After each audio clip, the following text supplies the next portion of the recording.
Vamos a investigar también acá qué pasa y ya todo el mundo está enterado también aquí. Vamos a pues darle seguimiento para ver qué se pueda resolver. En tanto, seguimos en este programa de Mañanera 360 y seguimos hablando de esta reunión que se dio con Elizabeth Sherwood, en donde también se abordó el tema de fentanilo. Y a propósito de esto, porque ya lo mencionabas, Jorge Armando, el presidente retoma que toda esta discusión, que ha sido en buenos términos, en términos de colaboración, tanto con Estados Unidos, el gobierno de Joe Biden de Estados Unidos, como con China, que ahora también está colaborando, y Corea del Sur.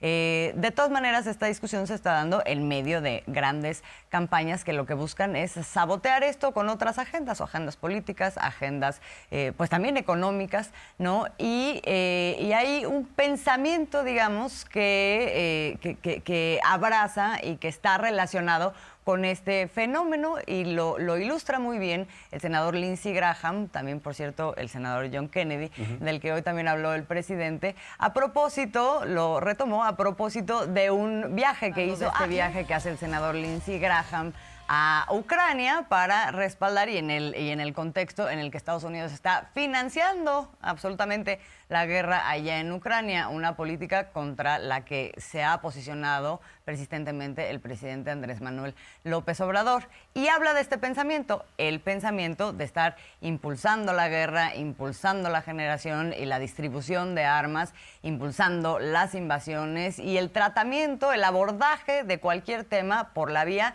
pues fundamentalmente de la violencia y de la guerra. Vamos a ver lo que dijo Lindsey Graham en ese contexto, en ese viaje que hace, y regresamos porque hace el vínculo el presidente con este mismo pensamiento con respecto al tema del fentanilo y del combate al narcotráfico. Free or die. Free or die. Now you are free. Yes. And we will be. And the Russians are dying. It's the best money we've ever spent. Thank you much. Pues ahí está, les encanta la sangre. El mejor. Y la pregunta es, ¿quién pompó entonces esta guerra? Pues ahí es la aceptación de un legislador de Estados Unidos diciendo es el dinero mejor invertido. Además, para ellos es un negocio redondo el de la guerra, no solo por el tema de los recursos naturales que siempre andan olfateando en todos los rincones del planeta y saqueando, sino por el tema de las armas, por el tema de que esa industria siga floreciendo, y es un circuito bien conectadito porque la industria armamentista es la que sigue financiando, billeteando pues a estos legisladores de los Estados Unidos. Entonces, ¿quién pompó esta guerra? Hay que poner este video para que nos quede muy claro quién la pompó. Y pues sí, lo que hace López Obrador es exhibir a este senador y a otros, ¿no? Como el caso de John Kennedy, ya lo mencionabas, que por cierto, la familia de John F. Kennedy, que no tiene nada que ver con este señor racista, se deslindó, ya le mandó una carta Sí. a López Obrador, el hijo de Robert F. Kennedy, del hermano de John, le manda una carta vía el embajador Esteban Moctezuma diciendo: nosotros no pensamos en México en los términos tan racistas, tan humillantes como lo hace John Kennedy, porque dice que sin el pueblo de Estados Unidos nosotros estaríamos comiendo comida para gatos, ¿no? Así es, pero claro, pero estos mismos, o sea, ¿cuál es el propósito de decir todo esto? La idea de que Estados Unidos tiene que entrar al quite para ayudarle, no ayudarle, sino obligar a México a que, conforme a la política de Estados Unidos, enfrente el tema del narcotráfico, además bajo una serie de desinformaciones sobre lo que es el fenómeno también, de cómo está ocurriendo. Entonces, dice el presidente, este es un pensamiento que estamos combatiendo por la vía de la información, y lo que hace es informar sobre aquellas acciones que se están tomando en colaboración con Estados Unidos, en colaboración con China, para enfrentar este problema.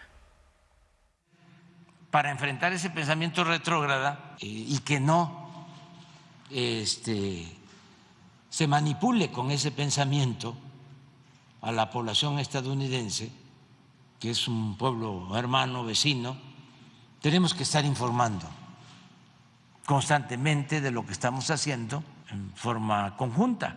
Se está avanzando en el control de los puertos. La Secretaría de Marina está llevando a cabo un trabajo muy eficaz para confiscar. Hay muy buena actitud de parte del gobierno de China. Vamos a pedir que nos informen,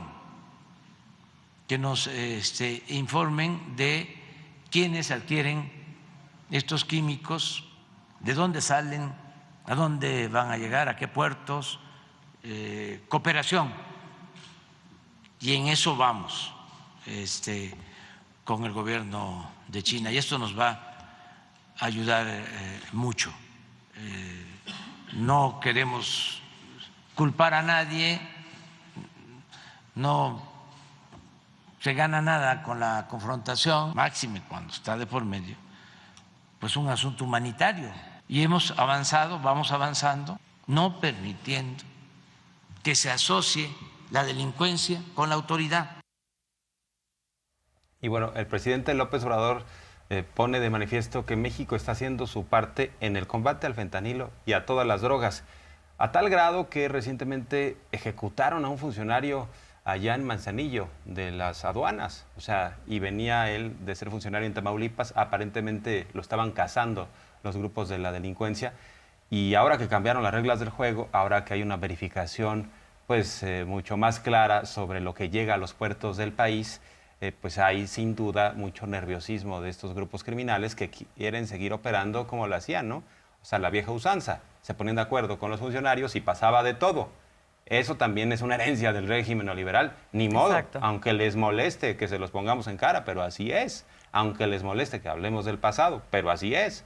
Y entonces México hace su parte y por un lado Estados Unidos aventando el discurso de que México no hace nada y que los migrantes llevan el fentanilo, y por el otro lado también China jugando su papel en esta disputa con Estados Unidos, diciendo nosotros no enviamos ningún tipo de droga, pero nos estamos llevando una de las peores partes, que es la de la violencia.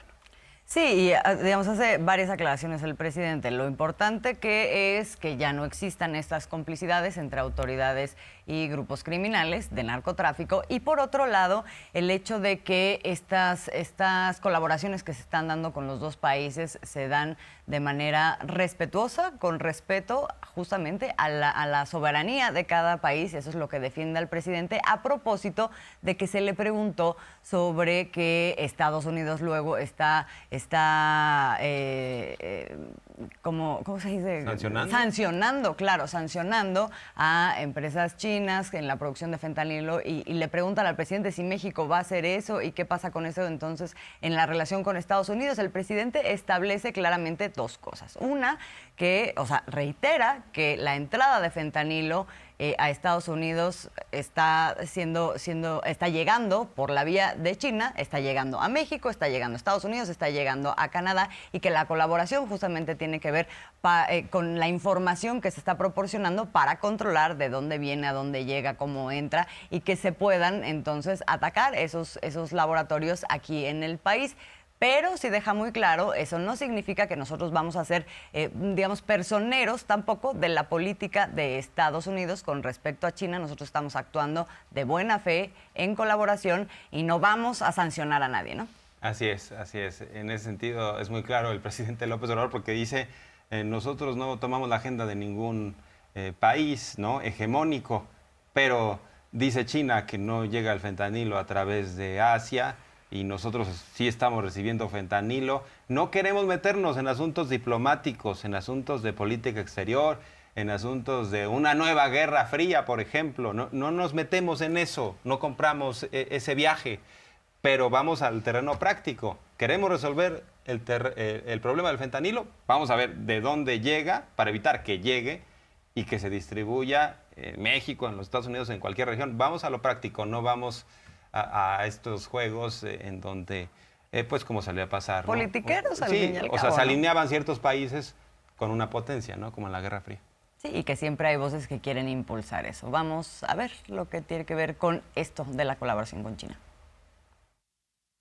Nosotros estamos, en este caso del fentanilo, planteando que haya una especie de tregua y que se piense en los que pierden la vida, que se piense en lo humanitario, independientemente de la cuestión ideológica, política,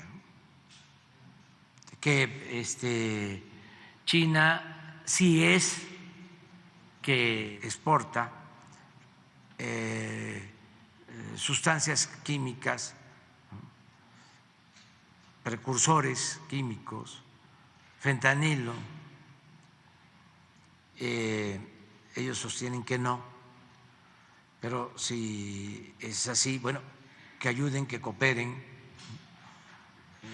para enfrentar esta pandemia. Planteamos nosotros cooperación para que salen contenedores con sustancias químicas, con droga, puede haber información, ¿sí? Y nosotros estar preparados para detener en los puertos estas drogas, para decomisarlas. Es una acción de cooperación, eso es lo que estamos haciendo. Okay. Pero no hay ninguna medida de embargo, castigo, sanciones, nada. Bueno, parte de lo que dijo el presidente López Obrador, también le preguntaron sobre el caso Ayotzinapa, ya lo decíamos, esta decisión de absolver a José Luis Abarca, que este expresidente municipal sigue en prisión por otros delitos, pero en lo que tiene que ver con esta responsabilidad muy clara, en el caso Ayotzinapa, pues le están echando la mano, francamente, ¿no? Desde el Poder Judicial, así como a otras personas, a un grupo de personas que están vinculadas en la narrativa de los hechos, en las investigaciones, incluso desde las investigaciones de la PGR, de esta fiscalía que encabezó Tomás Herón, están señalados. Y después hizo la revisión por parte de Alejandro Encinas. Hay que recordar que hay una comisión especial. Se estableció la responsabilidad de cada uno de estos actores. Es una responsabilidad muy clara que no están viendo los jueces. Y por eso el presidente López Obrador en este tipo de casos dice, cuando no suena lógico, suena metálico, ¿no? Porque uno no se explica cómo está toda la cadena de hechos y dice, no, es que no hay una prueba contundente. No sé qué más quieran los jueces, ¿no? Sí, lo que pasa es que sí hablan. Lo que parecería es que se dejó la mesa puesta como como pacto de impunidad, ¿no? O sea, porque efectivamente en esta cadena de hechos pues se dan actos de tortura que se están investigando y que ahora forman parte de la argumentación de ciertos jueces para, por ejemplo, tomar decisiones como la de ayer, ¿no? Y efectivamente tienes eso, pero también tienes la documentación que prueba pues que estos participaron en el secuestro, en la desaparición de los jóvenes. Entonces tienes un escenario muy complicado en donde pues esto ilustra también lo complejo que ha sido llegar a la verdad de este caso y hacer justicia, en donde el pacto de impunidad, pues en este participan diversas instituciones del viejo régimen y que muchas inercias se ven ahora reflejadas también el día de hoy. Vamos a ver lo que habló el presidente sobre eso, porque de todas maneras dice, nosotros no vamos a dejar de investigar y vamos a cumplir con los padres de los jóvenes. No afecta porque nosotros, pero como venimos de luchar contra cacicazgos, mafias, oligarquías, gobiernos corruptos, pues hasta nos crecemos. En el caso de Ayotzinapa, evitando violaciones de derechos humanos, continuamos con la investigación. Okay. Y no vamos a incumplir el compromiso que tenemos con los padres, con las madres de los jóvenes desaparecidos, y estamos enfrentando pues muchos obstáculos, como en todo. Vamos a seguir adelante en el caso de Ayotzinapa.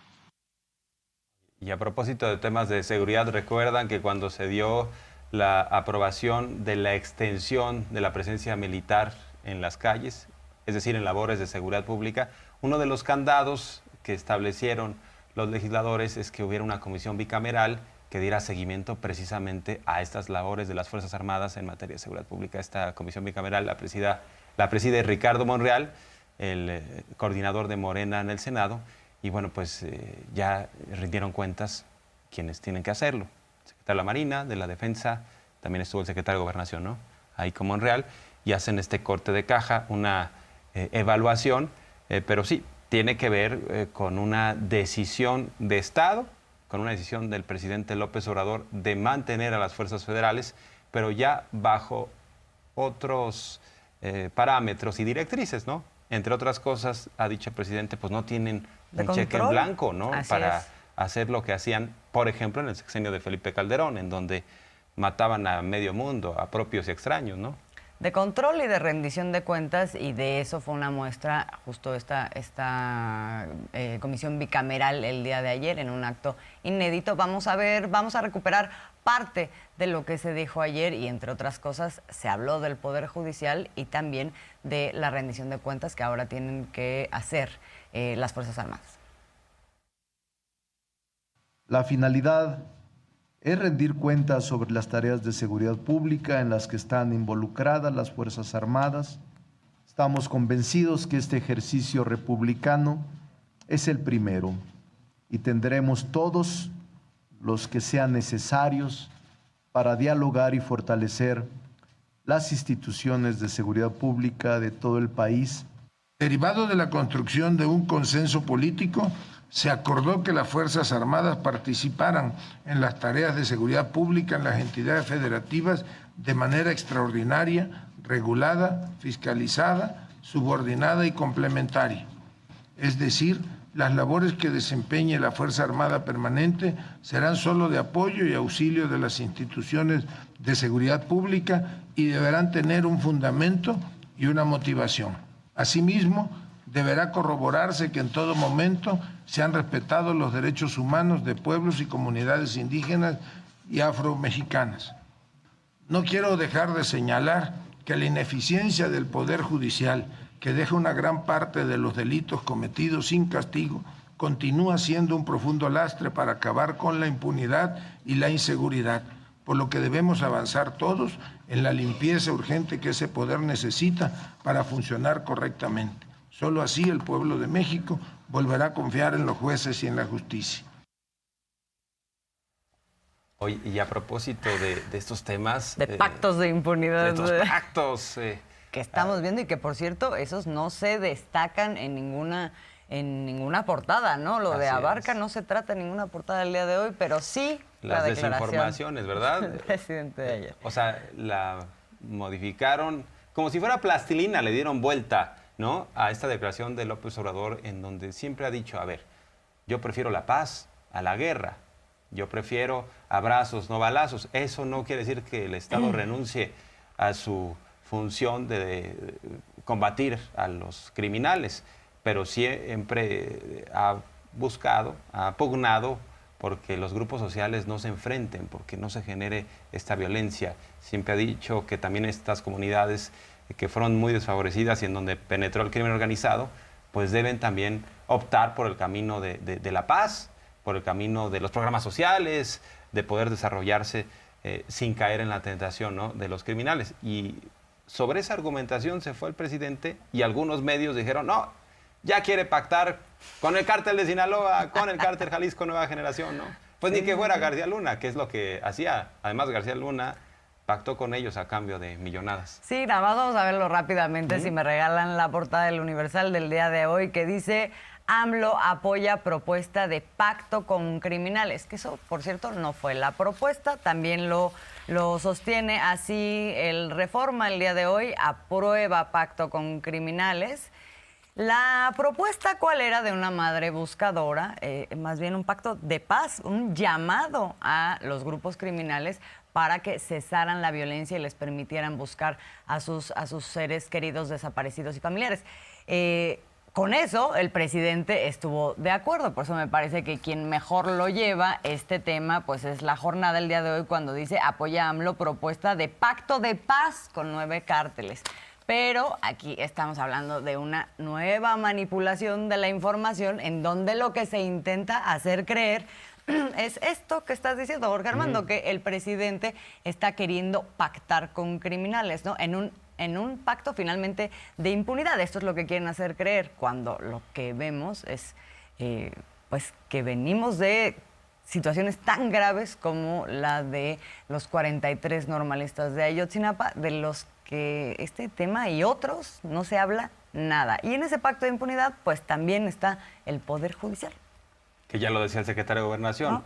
Atrapamos a delincuentes y los dejan salir rápidamente, que porque dijimos que lo atrapamos a las 8 de la mañana y no fue a las 8 de la mañana, fue a las 7:59 de la mañana, ¿no?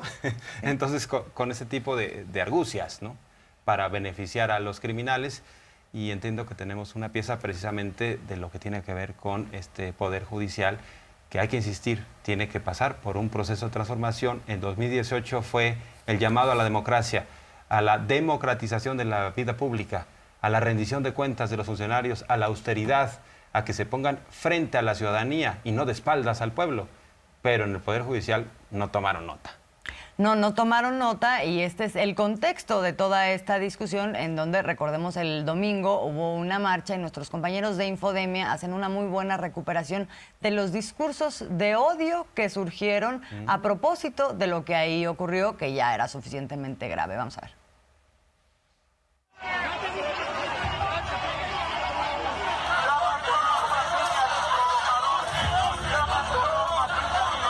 La violencia ejercida por los manifestantes de la marcha La Corte no se toca contra las personas que se encontraban afuera de la Suprema Corte de Justicia de la Nación pidiendo la renuncia de la ministra Norma Piña generó en redes sociales discursos de odio y discriminación.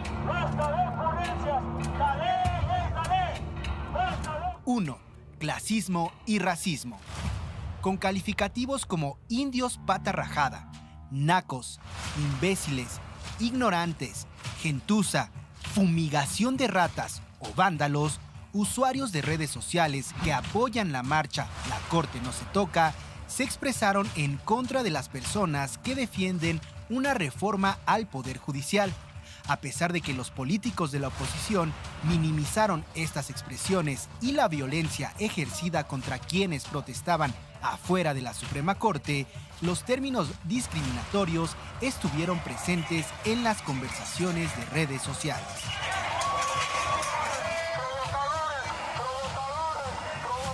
Dos, celebración de la violencia. En redes sociales, políticos y comentaristas hicieron apología de la violencia al celebrar las agresiones con las que miembros de la manifestación La Corte no se toca desalojaron la protesta de quienes desde días atrás exigían pacíficamente la renuncia de Norma Piña. Entre las agresiones se pueden enlistar golpes a adultos mayores y la destrucción del memorial de los niños muertos en la guardería ABC. Infodemia. Y a propósito de la impunidad, hay un cártel inmobiliario operando aún en la alcaldía Benito Juárez que pues no lo estaban tocando, no se tocaba. Varias administraciones subsecuentes entregando permisos para obras de forma irregular, llenándose los bolsillos de dinero y además comprando departamentos, pidiendo mochadas. Y se ha hecho una investigación profunda por parte de la Fiscalía de la Ciudad de México con resultados ya también muy precisos. Ellos, los panistas, decían, es que somos perseguidos políticos. Pues cuando menos uno de esos perseguidos políticos, entre comillas, ya aceptó que sí robó y que sí tiene varios departamentos producto de esos enjuagues y tiene que reparar el daño.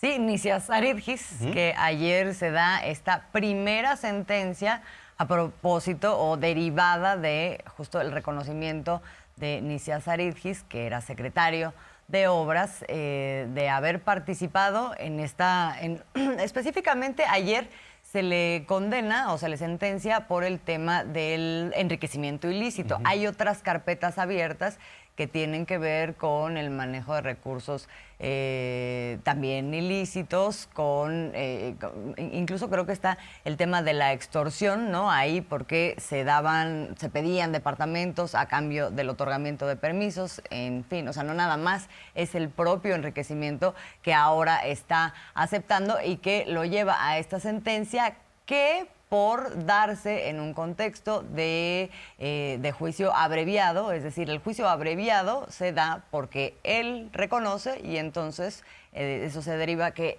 sea mucho más compacto todo el proceso y que además él tenga beneficios, o el imputado, que en este caso es Nicias Arequis, tenga beneficios de, por ejemplo, una pena más corta. Esto lo explicó ayer Ulises Lara, el vocero de la Fiscalía Capitalina, que es una figura que existe dentro del sistema de justicia penal. Vamos a escuchar lo que es el estatus de la situación de Nicias Arequis. La autoridad judicial también determinó el pago de una multa para el hoy sentenciado, quien aceptó su responsabilidad penal en la comisión del delito de enriquecimiento ilícito. Como lo permite el sistema de justicia penal acusatorio, el procedimiento abreviado consiste en la oportunidad que se le otorga a un imputado de aceptar su responsabilidad, evitándose realizar un juicio más largo. En ese momento, el imputado inicia el proceso de reinserción social al responsabilizarse de sus actos y por esta razón podría recibir una pena menor a la que corresponde de acuerdo a la ley.